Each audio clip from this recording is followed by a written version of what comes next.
RSS क्या है? क्या है इसके पीछे की कहानी? क्यों इसका उदय हुआ? क्यों जरूरत पड़ी राष्ट्र को आरएसएस की?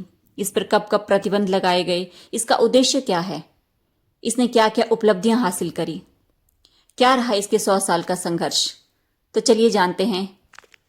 आज आरएसएस को स्थापित हुए 100 साल हो चुके हैं। आज पूरे भारतवर्ष में आरएसएस का शताब्दी दिवस समारोह बहुत ही धूमधाम से मनाया गया। इसमें प्रधानमंत्री नरेंद्र मोदी ने भी देश को संबोधित किया और इसके सम्मान में 100 रुपये का एक ऐसा सिक्का जारी किया जिसमें भारत माता की तस्वीर लगी हुई है। यह तस्वीर आज़ादी के बाद लगने वाली सिक्के पे पहली तस्वीर है। सबसे पहले बात करते हैं कि आरएसएस का उदय आखिर क्यों हुआ, क्यों ज़रूरत पड़ी आरएसएस की। तो चलिए चलते हैं 1920 के भारत में, जहाँ से ये पूरी कहानी शुरू होती है। इस कहानी के मुख्य किरदार थे डॉक्टर केशवराम बलिराम हेडगेवार, जो नागपुर में एक डॉक्टर थे जो आज़ादी की लड़ाई में पूरी तरह से एक्टिव थे। जब डॉक्टर साहब जेल में थे तो उनके मन में ख्याल आया कि अंग्रेजों से तो हम कभी ना कभी स्वतंत्रता हासिल कर ही लेंगे, चाहे आज या तो कल। लेकिन जो हम हिंदुत्व कहीं खोता चला जा रहा है, हिंदू हिंदू आपस में लड़ रहे हैं, हिंदू मुस्लिम आपस में लड़ रहे हैं, उससे हमें कब स्वतंत्रता मिलेगी? हमारा जो हिंदुत्व है वो कहीं खोता चला जा रहा है। उस दौर में हिंदू अपने आप को हिंदू कहलाना पसंद नहीं करते थे। तो उन्होंने इसी विचार को मद्देनजर रखते हुए कि मैं हिंदू में हिंदुत्व की भावना को जगाऊंगा, आरएसएस की स्थापना की। आरएसएस के उदय के बाद अब बात करते हैं कि आरएसएस की स्थापना कब और कहां और किसके द्वारा की गई। आरएसएस की स्थापना सन 1925 में महाराष्ट्र के नागपुर में डॉक्टर केशव बलिराम हेडगेवार के द्वारा 12 स्वयंसेवकों को लेकर विजयदशमी के दिन की गई थी। आखिर विजयदशमी के दिन ही आरएसएस की स्थापना क्यों की गई, इसके पीछे एक अलग कहानी है जिसके ऊपर मैंने एक सेपरेट वीडियो बनाया हुआ है।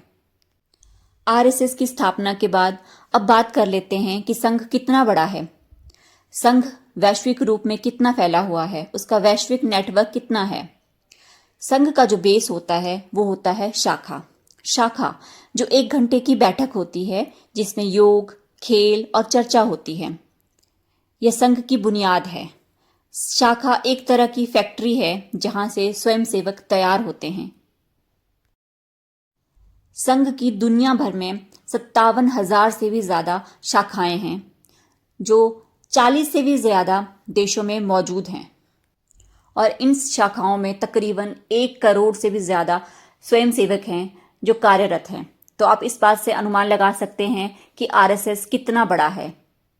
आरएसएस दुनिया भर में फैला हुआ है और यही कारण है कि आज के डेट में आरएसएस सबसे बड़ा नॉन गवर्नमेंट ऑर्गेनाइजेशन बन चुका है। अब बात करते हैं कि आरएसएस पर कब कब प्रतिबंध लगाए गए।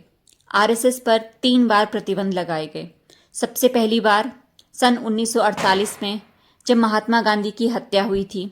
दूसरी बार सन 1975 में जब राष्ट्रीय आपातकाल के दौरान श्रीमती इंदिरा गांधी जी ने देश में इमरजेंसी लगाई थी। और तीसरी बार सन 1992 में जब बाबरी मस्जिद विध्वंस हुआ था। लेकिन बाद में ये सारे प्रतिबंध हटा भी दिए गए थे। अब बात कर लेते हैं कि संघ की क्या क्या उपलब्धियां रही हैं। संघ ने देश के लिए क्या क्या काम किया है। तो सबसे पहले संघ ने देश को राष्ट्रवाद दिया, राष्ट्रवाद की भावना दी। संघ का जो राष्ट्रवाद है वो आज बीजेपी की पहचान है। संघ ने देश को 2 प्रधानमंत्री दिए। सबसे पहले सन 1998 में अटल बिहारी वाजपेयी जी और 2014 में नरेंद्र मोदी जी, और ये दोनों प्रधानमंत्री संघ के स्वयंसेवक रह चुके हैं। दूसरा, संघ ने सांस्कृतिक राष्ट्रवाद का एक आंदोलन चलाया। राम मंदिर, जिसको लेकर 500 वर्षों से संघर्ष चल रहा था, उसे संघ ने ही एक जन आंदोलन में तब्दील कर दिया, जिसकी वजह से 500 वर्षों के बाद अयोध्या में राम मंदिर का निर्माण हुआ। तीसरा, सांस्कृतिक शिक्षा के क्षेत्र में योगदान। संघ के विद्या भारती के तहत देश भर में 12,700 से भी ज़्यादा स्कूल चलाए जाते हैं, जहां 32,000 छात्र पढ़ाई करते हैं। चौथा, सामाजिक कल्याण। आरएसएस के लगभग 1 करोड़ स्वयंसेवक हैं जो समाज कल्याण के कार्यों में जुड़े हुए हैं। देश में बाढ़ या सूखा जैसी कोई भी आपदा आती है तो संघ के स्वयंसेवक सबसे पहले लोगों की मदद करने के लिए तैयार रहते हैं। ज्वाइन आरएसएस के माध्यम से हजारों निवेदन आते हैं। लोग अब आरएसएस के सहभागी होना चाहते हैं। लोग आरएसएस को अपना सहयोग देना चाहते हैं। तो चलिए मिलते हैं ऐसे ही नेक्स्ट वीडियो के साथ। तब तक के लिए जय हिंद, जय भारत।